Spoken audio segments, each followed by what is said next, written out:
Thank you, Karine. Does President Biden think the anti-Israel protesters in this country are extremists? What I can say is what we've been very clear about this. When it comes to anti-Semitism, there is no place. We have to make sure that we speak against it very loud and be very clear about that. Remember, what the president decided to, when the president decided to run for president, is what he saw in Charlottesville in 2017, when he saw neo-Nazis marching down the streets of Charlottesville with vile anti-Semitic just hatred. And he was very clear then, and he's very clear now.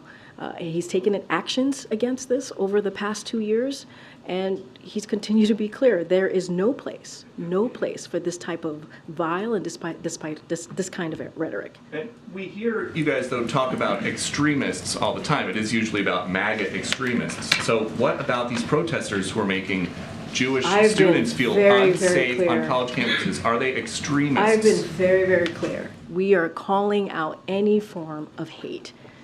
Any form of hate. It is not acceptable. It should not be acceptable here. And we are going to continue to call that out. And let me be very clear. This is a president that has continued to have that fight in his office, in this administration. You know, when he repealed Trump's Muslim ban on his first day in office, that is something that this president did. He also established an inter-policy committee to counter Islamophobia, anti-Semitism, and related forms of bias and discrimination. We have taken this very, very, very seriously, from the president all the way on down. Does President Biden look at these anti-Israel protests on college campuses and think it's nice to see that the country's youth are so involved, or does he think the next generation is doomed? Here's the thing.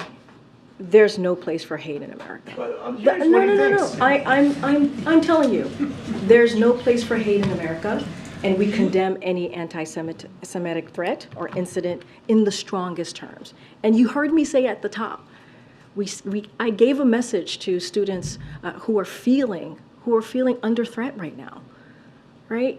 You know, we're tracking these threats very closely. We are there for them. No student should have to be able to go to class, live on campus in fear. And, you know, these incidents, these reported anti-Semitic incidents at schools and on campuses, that should not be. We have to condemn them. We have to condemn them.